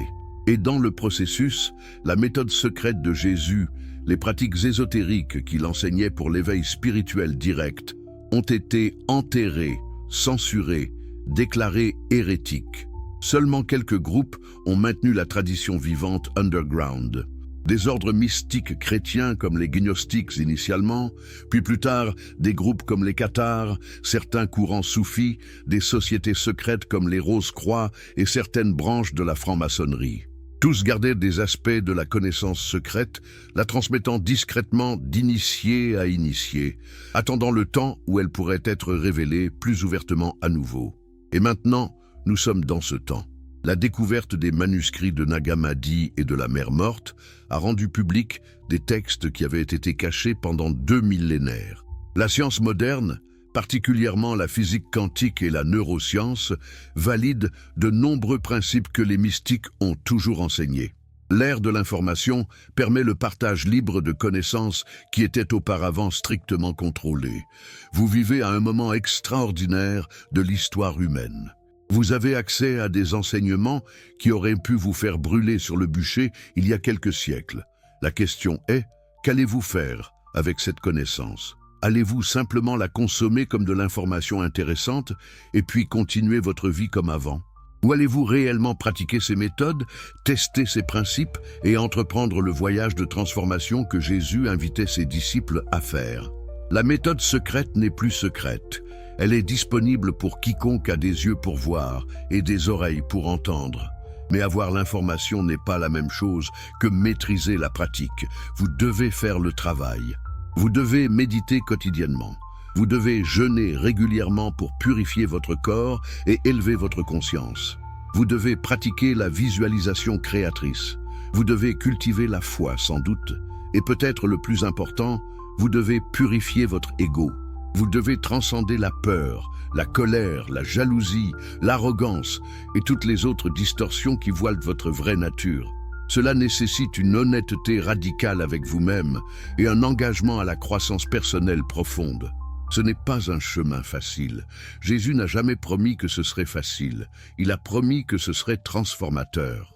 Que cela conduirait à la vie éternelle, non pas dans un sens futur après la mort, mais maintenant, dans cette vie, comme une conscience éveillée qui transcende les limitations de l'existence ordinaire. Êtes-vous prêt pour ce voyage ? Êtes-vous prêt à lâcher tout ce qu'on vous a enseigné et à découvrir directement la vérité par vous-même ? C'est l'invitation que Jésus offrait à ses disciples. Et c'est la même invitation qui vous est offerte aujourd'hui. Dites-moi dans les commentaires ce que vous pensez. Êtes-vous prêt à explorer ces pratiques ? Avez-vous déjà expérimenté des états de conscience altérés à travers la méditation ou le jeûne ? Partagez votre expérience. Cette communauté grandit parce que nous partageons honnêtement notre voyage spirituel. Et n'oubliez pas de vous abonner si vous ne l'avez pas encore fait, parce que nous venons seulement de gratter la surface. Il y a tellement plus à explorer sur la méthode secrète de Jésus et comment vous pouvez l'appliquer dans votre vie aujourd'hui. Vous êtes toujours avec moi.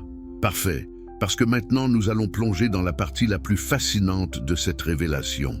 Mais avant de continuer, laissez-moi vous demander quelque chose d'important. Si vous trouvez ce contenu précieux, si vous sentez que ces vérités cachées résonnent avec quelque chose de profond en vous, alors faites-moi une faveur. Cliquez sur le bouton s'abonner maintenant. Sérieusement, faites-le. Pourquoi ? Parce que ce type de contenu qui révèle les secrets censurés du christianisme ne se trouve nulle part ailleurs, et vous ne voulez pas manquer ce qui vient dans les prochaines vidéos. Et si vous regardez sur votre smartphone, prenez juste une seconde pour toucher le bouton j'aime. Cela aide vraiment l'algorithme à faire découvrir cette vérité à d'autres chercheurs spirituels comme vous. Un simple geste de votre part peut changer la vie de quelqu'un d'autre. Maintenant, écrivez dans les commentaires de quel pays vous nous rejoignez et quelle heure il est chez vous. Je suis fasciné de voir comment cette communauté mondiale se forme, des gens de tous les continents unis par la recherche de la vérité authentique. D'accord, respirez profondément. Ce que vous allez découvrir maintenant va vous donner les clés concrètes pour appliquer la méthode secrète de Jésus dans votre propre vie. Êtes-vous prêts? Commençons par examiner les miracles les plus célèbres de Jésus sous un angle complètement nouveau. Pas comme des événements surnaturels inexplicables que seul un être divin unique pouvait accomplir, mais comme des démonstrations d'une technologie de conscience que vous pouvez apprendre et maîtriser vous-même. Prenons l'histoire de Jésus marchant sur l'eau. Vous connaissez l'histoire. Les disciples sont dans une barque sur le lac de Galilée. Une tempête se lève. Ils luttent contre les vagues. Et soudainement, ils voient Jésus marchant vers eux sur la surface de l'eau. Ils pensent d'abord que c'est un fantôme, et ils ont peur. Mais Jésus les rassure. « C'est moi, n'ayez pas peur. » Puis Pierre, toujours impulsif, dit « Seigneur, si c'est toi, ordonne-moi de venir vers toi sur les eaux. » Et Jésus dit simplement « Viens ». Pierre sort de la barque et commence à marcher sur l'eau lui aussi. Pendant quelques moments extraordinaires, il fait exactement ce que Jésus fait. Mais puis il regarde les vagues, il prend peur et il commence à couler. Jésus l'attrape et dit « Homme de peu de foi, pourquoi as-tu douté ?» Cette histoire est absolument cruciale pour comprendre la méthode secrète. Regardez ce qui se passe. Pierre, un pêcheur ordinaire, marche sur l'eau. Il fait le même miracle que Jésus. Comment? Par la foi. Tant qu'il garde sa conscience focalisée sur Jésus, tant qu'il maintient un état de certitude absolue, l'impossible devient possible. Mais au moment où il permet au doute d'entrer, au moment où il regarde les circonstances physiques, au lieu de maintenir sa vision intérieure, il coule. C'est une leçon profonde sur comment la conscience crée la réalité. Votre expérience physique suit votre état de conscience. Quand vous êtes dans un état de foi absolue, de certitude sans doute, vous pouvez littéralement défier les lois physiques que la conscience ordinaire considère comme fixes et immuables. Mais attendez, est-ce que Jésus et Pierre ont vraiment marché physiquement sur l'eau? Ou est-ce une métaphore symbolique? C'est la question que tout le monde pose. Et voici ma réponse. Cela n'a pas d'importance. Laissez-moi expliquer pourquoi. Si c'était un événement physique littéral, alors cela démontre que les lois de la physique ne sont pas absolues, mais dépendent de l'état de conscience de l'observateur.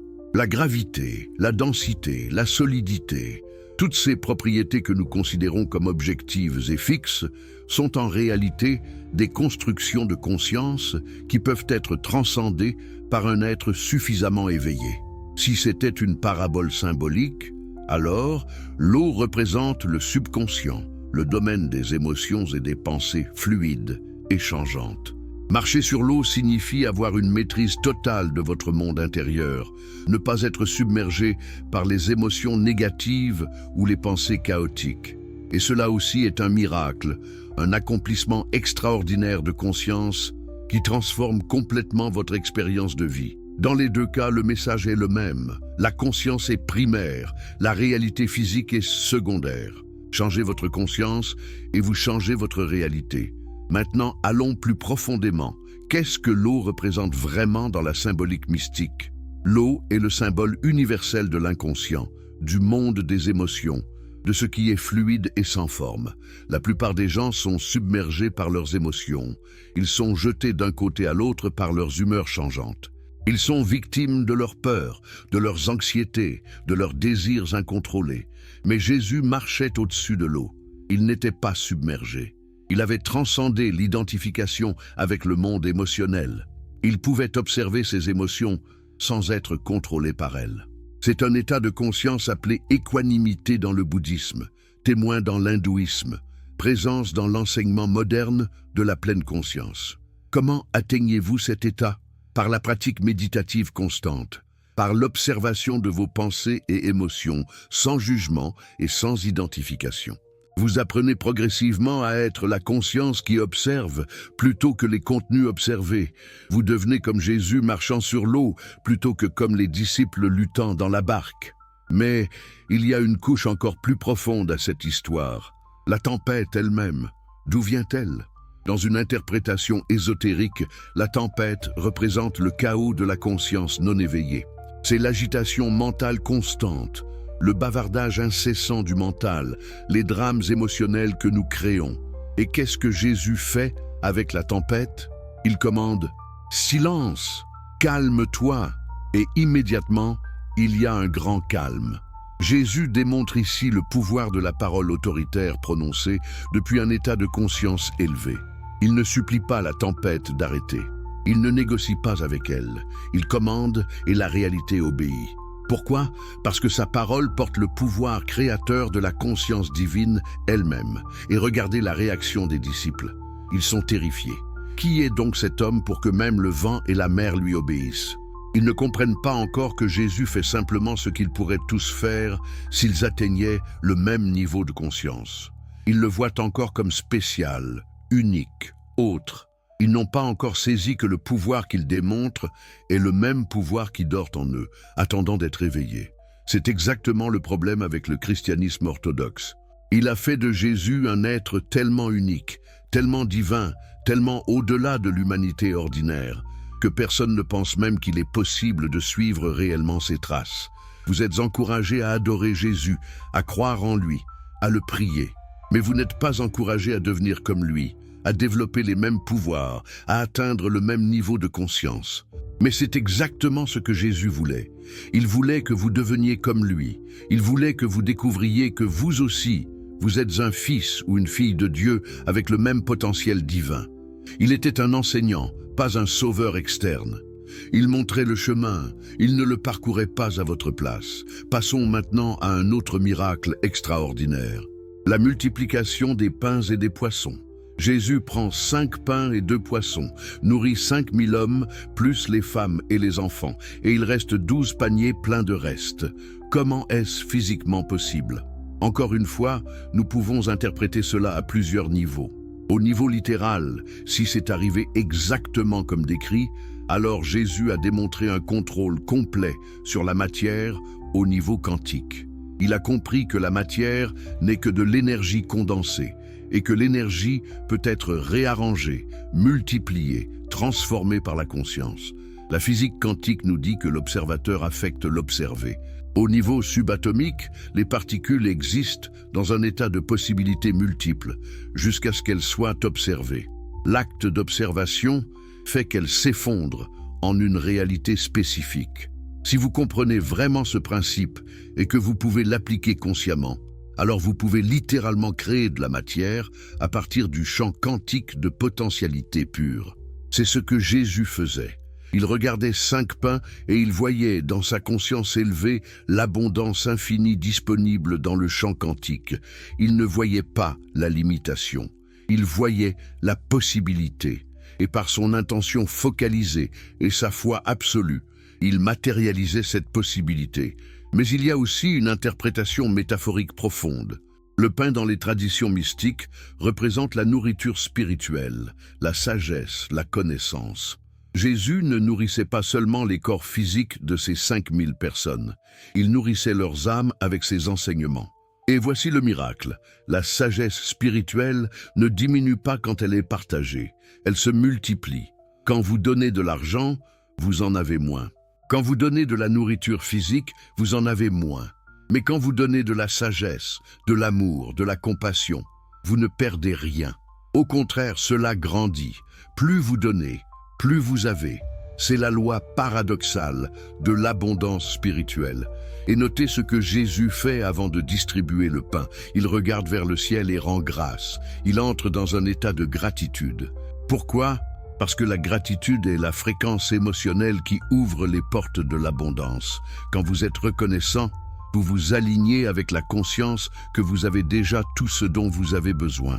Et cette conscience attire encore plus d'abondance.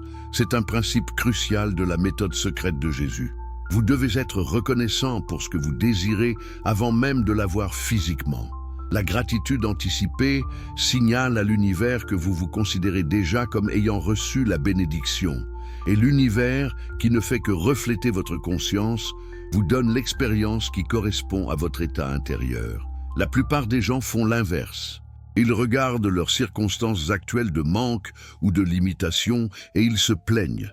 Ils sont mécontents. Ils souhaitent avoir plus. Et cette conscience de manque crée simplement plus de manque. C'est un cycle vicieux que beaucoup de gens ne comprennent jamais comment briser, mais Jésus enseignait le cycle vertueux opposé. Soyez reconnaissants maintenant pour l'abondance qui existe déjà dans votre vie. Cultivez cette gratitude jusqu'à ce qu'elle devienne votre état naturel. Puis, visualisez l'abondance encore plus grande que vous désirez, en maintenant ce même sentiment de gratitude comme si vous l'aviez déjà reçu. Cette combinaison de gratitude et de visualisation est incroyablement puissante pour manifester vos désirs. Regardons maintenant les guérisons miraculeuses de Jésus. Il y en a des dizaines dans les évangiles. Des aveugles qui voient, des paralytiques qui marchent, des lépreux purifiés, des sourds qui entendent, même des morts ressuscités. Comment faisait-il cela? Observez le pattern qui se répète encore et encore. Jésus demande toujours « Crois-tu que je peux faire cela ?» ou il dit « Ta foi t'a guéri » ou il dit à quelqu'un de faire quelque chose qui semble impossible dans leurs conditions actuelles, comme dire à un paralytique « Lève-toi, prends ton lit et marche ». Qu'est-ce qui se passe vraiment dans ces interactions? Jésus n'est pas en train de supplier Dieu d'intervenir miraculeusement. Il est en train d'induire un changement de conscience chez la personne malade. Il utilise son autorité, sa présence puissante, son état de conscience absolument certain, pour élever temporairement la conscience de la personne malade au-delà de son identification avec la maladie. Pensez-y. La plupart des gens malades s'identifient complètement avec leur maladie. Je suis malade. Je suis aveugle, je suis paralysé. Ils acceptent la condition comme une réalité fixe et immuable. Leur conscience est complètement investie dans l'identité de personnes malades. Mais Jésus ne voyait pas les gens comme malades. Il voyait leur perfection divine sous-jacente. Il voyait ce qu'ils étaient vraiment au niveau de l'âme, au-delà de la condition physique temporaire. Et par son regard, par sa parole, par son toucher, il transmettait cette vision plus élevée à la personne. Pour un moment, la personne malade voyait elle-même comme Jésus la voyait. Elle s'identifiait avec la santé parfaite plutôt qu'avec la maladie. Et dans ce moment de changement de conscience, le corps, qui est toujours un reflet de la conscience, changeait instantanément pour correspondre à la nouvelle identité. C'est pourquoi Jésus insistait tellement sur la foi. La foi n'est pas croire en un miracle futur. La foi est s'identifier dès maintenant avec la réalité que vous désirez. C'est voir, sentir et vivre comme si la guérison était déjà accomplie. Et quand vous faites cela, la guérison se manifeste parce que votre corps doit refléter votre conscience. La science moderne commence à valider ce principe. La recherche sur l'effet placebo montre que si vous croyez vraiment qu'un traitement va fonctionner, il fonctionne souvent même s'il n'y a aucun ingrédient actif. Votre croyance seule déclenche les mécanismes de guérison du corps. Des études sur la méditation montrent qu'elle peut changer l'expression génétique, réduire l'inflammation, renforcer le système immunitaire. La conscience affecte la matière. Ce n'est plus une théorie mystique, c'est un fait scientifique. Jésus le savait intuitivement il y a 2000 ans et il utilisait ce principe avec une habileté magistrale. Mais voici quelque chose que vous devez comprendre. Jésus ne pouvait pas guérir quelqu'un qui ne voulait pas vraiment être guéri. Cela semble étrange, n'est-ce pas? Qui ne voudrait pas être guéri? Mais en réalité, beaucoup de gens sont inconsciemment attachés à leur maladie.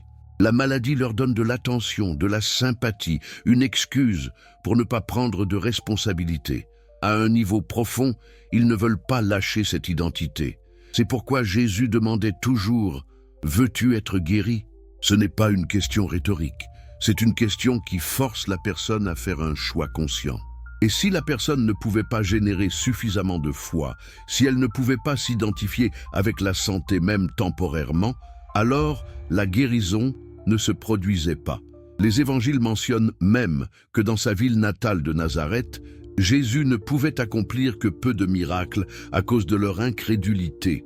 Ce n'est pas que son pouvoir était diminué.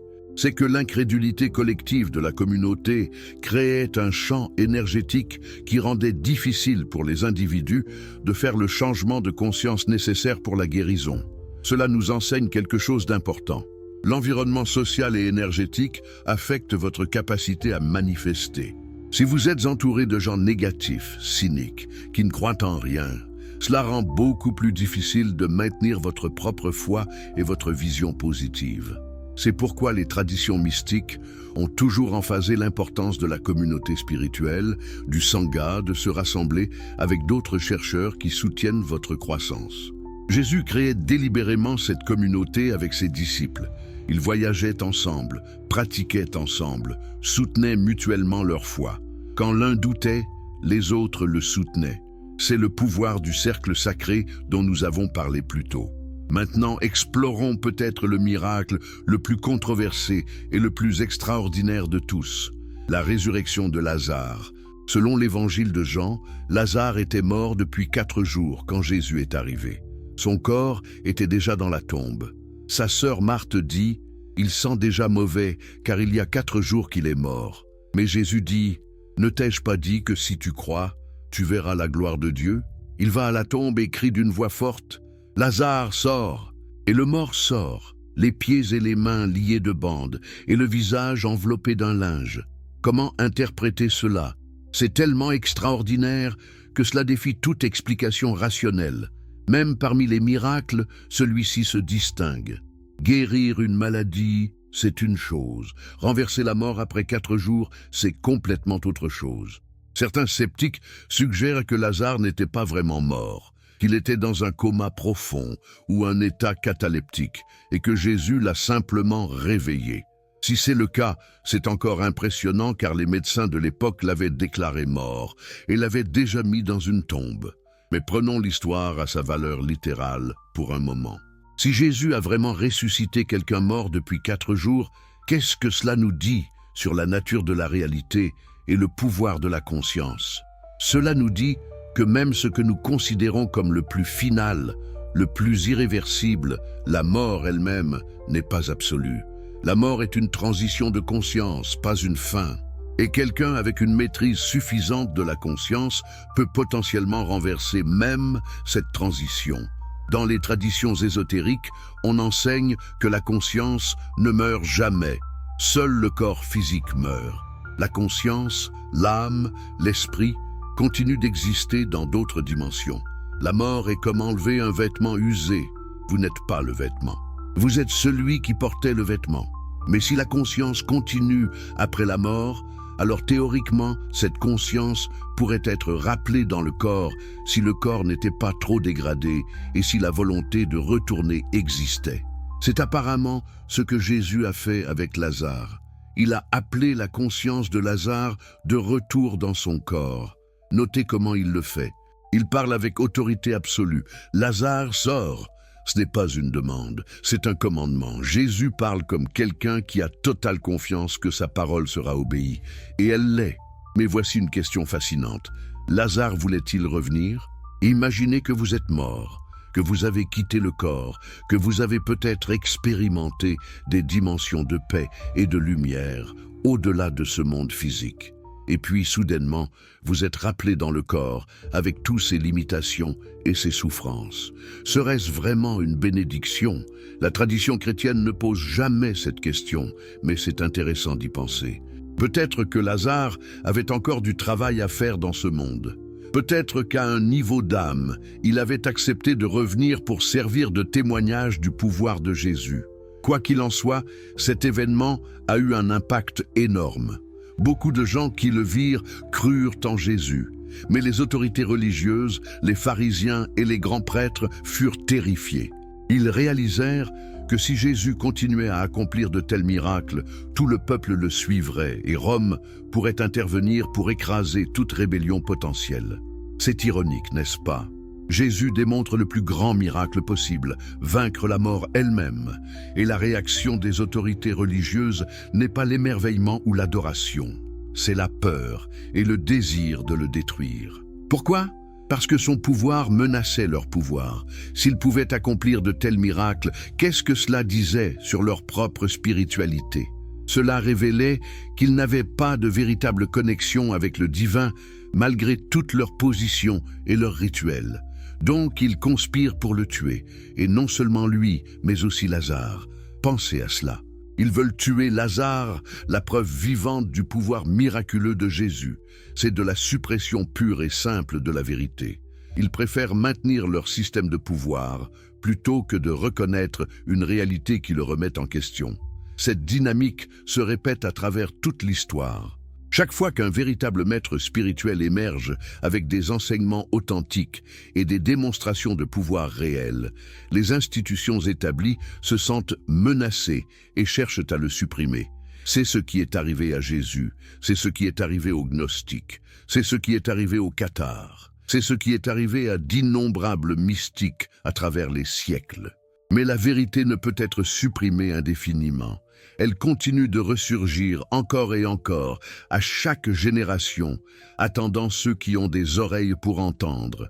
Donc maintenant la grande question, comment pouvez-vous appliquer ces principes dans votre propre vie? Comment pouvez-vous commencer à développer les mêmes pouvoirs que Jésus démontrait? Vous ne ressusciterez probablement pas de mort demain, mais vous pouvez certainement commencer à créer des changements miraculeux dans votre propre expérience. Voici les pratiques concrètes que vous pouvez commencer dès aujourd'hui. Premièrement, établissez une pratique méditative quotidienne non négociable. Chaque matin, avant de faire quoi que ce soit d'autre, asseyez-vous en silence pendant au moins 20 minutes. Fermez les yeux, concentrez-vous sur votre respiration. Observez vos pensées sans vous y attacher.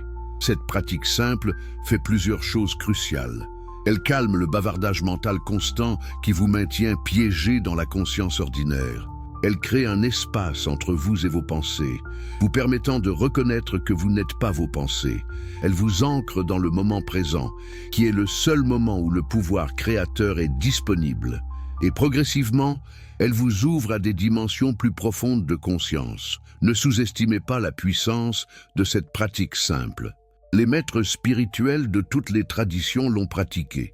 Jésus passait des heures en méditation silencieuse. Bouddha a atteint l'illumination en méditant. C'est la fondation de tout développement spirituel authentique. Deuxièmement, pratiquez le jeûne régulièrement. Commencez avec un jeûne d'1 jour par semaine. Un jour où vous ne mangez rien de solide, buvant seulement de l'eau ou peut-être du thé aux herbes.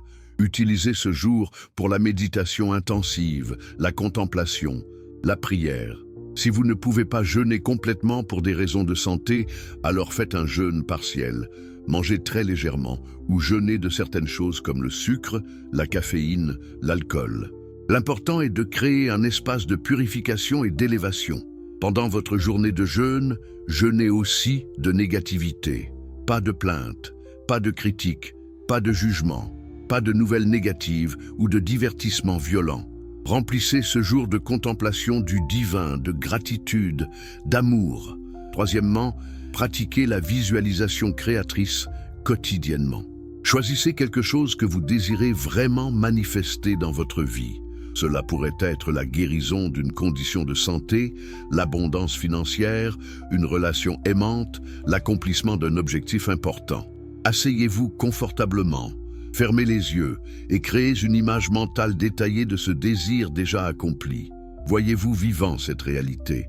Entendez les sons, sentez les sensations physiques, ressentez les émotions de joie, de gratitude, d'accomplissement. Le plus important est de générer le sentiment que c'est déjà réel. Vous n'êtes pas en train de souhaiter quelque chose dans le futur, vous êtes en train de vivre l'expérience maintenant, dans votre imagination. Et votre imagination est le lieu où la création commence. Faites cela pendant au moins 15 minutes chaque jour. De préférence, juste après votre méditation du matin, quand votre esprit est calme et réceptif. Puis, pendant la journée, chaque fois que vous pensez à votre désir, rappelez-vous ce sentiment de déjà l'avoir. Vivez depuis cette réalité future. Quatrièmement, utilisez des affirmations ou des décrets puissants. Créez une déclaration courte et percutante dans le temps présent qui affirme ce que vous désirez comme étant déjà réel. Par exemple, je suis en santé parfaite. Je suis abondance. Je suis aimé et soutenu par l'univers.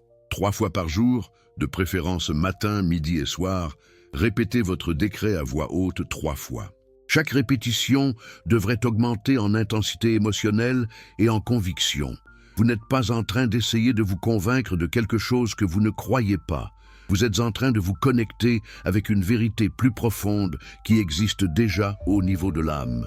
5e, pratiquez la gratitude anticipée.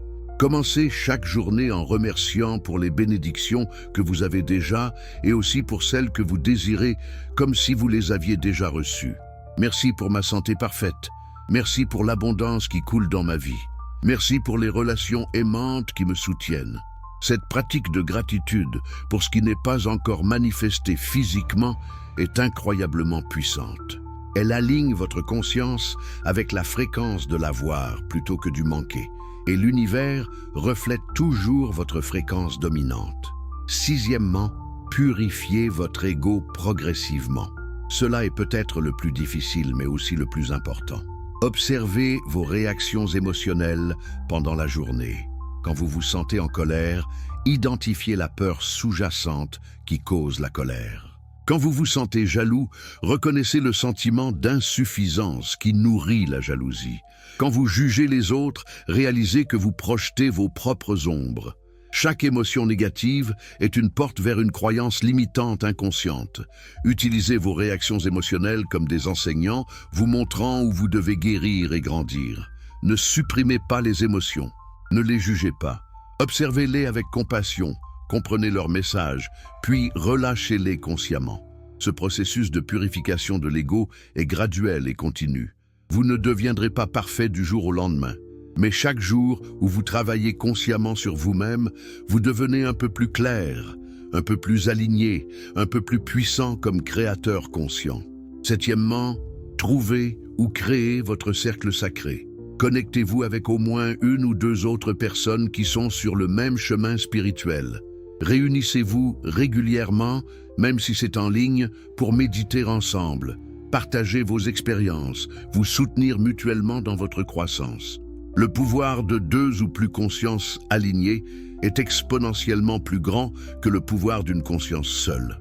Quand vous méditez en groupe, quand vous visualisez ensemble un objectif commun, quand vous vous soutenez mutuellement dans la foi, vous créez un champ énergétique qui amplifie radicalement vos manifestations. 8e, étudiez les enseignements mystiques profonds. Ne vous contentez pas de la spiritualité superficielle. Plongez dans les textes gnostiques, la Kabbale, les Upanishads, les sutras bouddhistes, le soufisme. Toutes ces traditions pointent vers les mêmes vérités fondamentales que Jésus enseignait. Plus vous comprenez les principes sous-jacents de comment la conscience crée la réalité, plus vous pouvez les appliquer efficacement. La connaissance intellectuelle seule ne suffit pas, mais elle soutient et approfondit votre pratique. 9e, vivez dans l'intégrité absolue. Alignez vos actions avec vos valeurs les plus élevées. Ne mentez pas, même sur de petites choses. Ne faites pas de mal consciemment. Traitez chaque personne avec respect et compassion. Donnez généreusement quand vous le pouvez. Pourquoi l'intégrité est-elle si importante? Parce que chaque fois que vous agissez en contradiction avec vos valeurs, vous créez une fragmentation intérieure. Votre pouvoir créateur devient dispersé. Mais quand vous vivez en intégrité complète, toutes les parties de vous-même s'alignent et votre pouvoir devient focalisé et puissant. 10e, ayez de la patience et de la persévérance.